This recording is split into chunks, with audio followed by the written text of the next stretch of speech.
There's been approximately 1,500 letters, I believe, that have gone out to GM dealerships.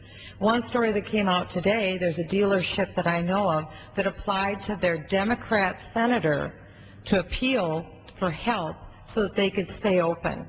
That senator was able to arrange a meeting between the dealer and the officials at GM. We all know GM is now government motors because it's owned by the American people. It's been nationalized. There's no private corporation the way we used to think of GM. Now the main stockholder is the American government. So this Democrat senator who was applied to for help was able to secure a meeting with General Motors and a car dealership, and they were able to get their dealership back. Well, that's great. That's wonderful. There's also another article I saw today where a constituent had contacted one of the representatives, a Democrat representative here in this chamber, Representative Barney Frank.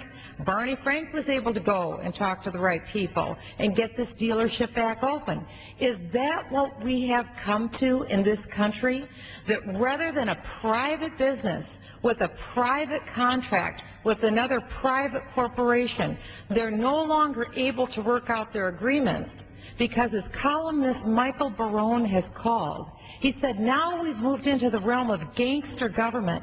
We have gangster government when the federal government has set up a new cartel, and private businesses now have to go begging with their hand out to their local, hopefully well politically connected congressman or their senator so they can buy a peace offering for that local business. Is that the kind of country we're going to have in the future?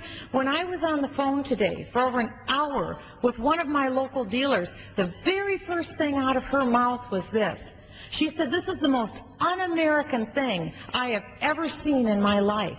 I can't believe that I lived to see the day that my country would come to this point where having my dealership for 90 years, I get a letter FedEx to me that tells me I have until Friday to sign this document to not only give up my company that was made worthless, worth $15 million, made worthless overnight.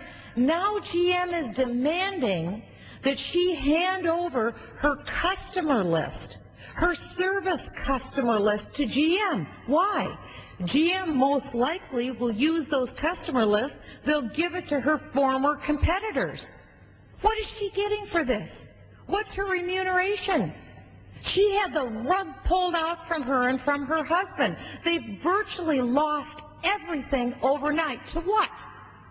To what Michael Barone calls a gangster government. We need to call this for what this is, my colleague. We need to call this for what this is. Call it out. The American people need to get outraged and figure out that it could be them next. No business is safe when you see the administration appoint czars, car czars, wage czars. There's over 20 czars that have been appointed. And what do those czars do? They bypass the Congress. We're the people's elected representatives. We've been bypassed. We now have an imperial presidency where the president has appointed various czars, appointing directly to him, and now he's reaching into the confines of private businesses and overnight rendering them virtually worthless, unless